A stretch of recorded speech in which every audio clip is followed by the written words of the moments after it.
Hello everybody, SAFs Info here. Hope you are well. Today I'll show you how to see everyone you unfriended on Facebook. It's an easy process, so let's start. First of all, open your Facebook app and then just go to the profile options here. After that, come to the three dot menu beside the edit profile options, and then you can see an option that activity log. So click on that. After that, you will see a page. Just scroll down and you can see view activity history option. Just click on that. After that, you will see all the activities history. So just click to the filter options, top left side.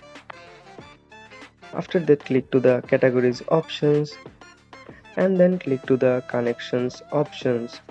So just click on removed friends.